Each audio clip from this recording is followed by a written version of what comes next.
Et la parole est à Monsieur le Président Jean-François Rapin pour la question orale numéro 2052 à la ministre de la Transition écologique. Madame la présidente, madame la ministre, ma question porte sur les communes concernées par le recul du trait de côte.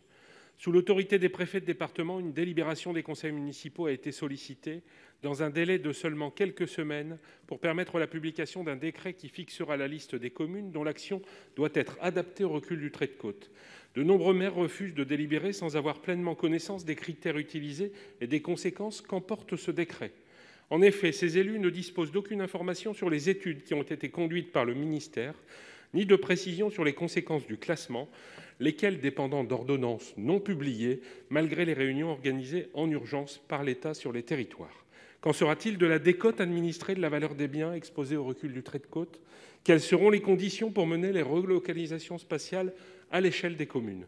Ces informations préalables sont indispensables pour la validité des délibérations et pour l'exercice de la démocratie locale. Par ailleurs, la loi prévoit la possibilité pour les collectivités concernées de conclure une convention avec l'État afin de préciser les moyens techniques et financiers mobilisés pour accompagner les actions d'adaptation au recul du trait de côte. La note diffusée par les services ministériels prévoit que le dispositif de financement fera l'objet d'une communication ultérieure. À ce jour, la loi de finances pour 2022 n'a pas apporté les réponses attendues. Dans ces conditions, il est urgent de prévoir un report de la consultation sollicitée par les préfets. Il ne s'agit en aucune manière de nier les enjeux et la nécessaire adaptation de nos territoires, mais en portant la parole des maires et des élus du littoral, je vous demande formellement de leur faire parvenir les études scientifiques permettant de justifier leur inscription sur cette liste et les réponses attendues, bien sûr, aussi sur le financement, Madame la Ministre. Merci. La parole est à Madame Bérangère Abba, secrétaire d'État chargée de la biodiversité. Merci Madame la Présidente, Mesdames, Messieurs les sénateurs, Monsieur le sénateur Rapin.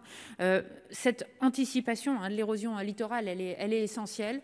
Tout le monde partage aujourd'hui cette nécessité pour ne pas aggraver la vulnérabilité des territoires et pour préserver au maximum le nombre de biens qui pourraient être exposés. Cette anticipation, elle repose d'abord sur l'identification des communes les plus exposées, vous l'avez dit, avec des réunions d'information qui ont été réalisées par les préfets au niveau local pour expliciter les critères d'élaboration de la liste et accompagner les collectivités. Évidemment, quand de besoin, il faut ressolliciter les préfets pour des informations supplémentaires, mais je vais être plus complète. Compte tenu du contexte particulier, notamment de la situation sanitaire, le délai de retour des consultations qui était fixé au 24 janvier va être adapté pour laisser du temps aux communes pour réunir leurs conseils municipaux et pouvoir en débattre. Avec une anticipation qui repose également sur l'élaboration d'une cartographie locale d'exposition au recul du trait de côte, une réforme nécessaire également de l'information des acquéreurs locataires. Cette cartographie, c'est bien la seule obligation qui s'impose aux collectivités listées et qui peut être vraiment, dans certains cas, un premier pas vers une prise de conscience de cette exposition majeure à ce risque. Le gouvernement a été donc habilité à prendre des dispositions complémentaires par voie d'ordonnance. Ces écritures, elles sont en cours d'élaboration avec principalement des points sur la création d'un nouveau régime de bail réel immobilier, des méthodes d'évaluation des biens et également des dérogations ponctuelles à la loi littorale. Ces mesures, elles visent vraiment à faciliter les démarches de recomposition territoriale. Elles viendront uniquement préciser les contours de ces outils dont l'utilisation restera à la discrétion des collectivités territoriales. Elle ne crée pas en aucun cas de nouvelles obligations.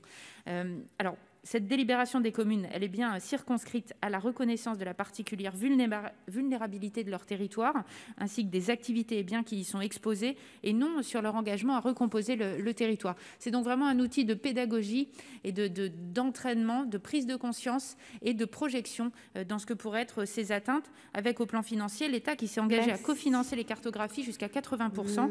Il est donc possible de mobiliser ce projet de manière partenariale. Monsieur le Président Rapin, vous avez 18 secondes. Merci Madame la Présidente. Madame la Ministre, j'ai bien entendu que le délai était reporté. Merci. Donc merci au Premier ministre à qui j'avais écrit récemment. Deuxièmement, il ne faut pas dire qu'il y a eu des réunions de concertation préalables à l'élaboration de ces listes. Ça n'est pas vrai. Les réunions sont venues après parce que les maires se sont affolés. Troisièmement, sur le financement, il est bien discret, Madame la Ministre. Et quatrièmement, il est bien discret, effectivement, il n'y a rien au PLF.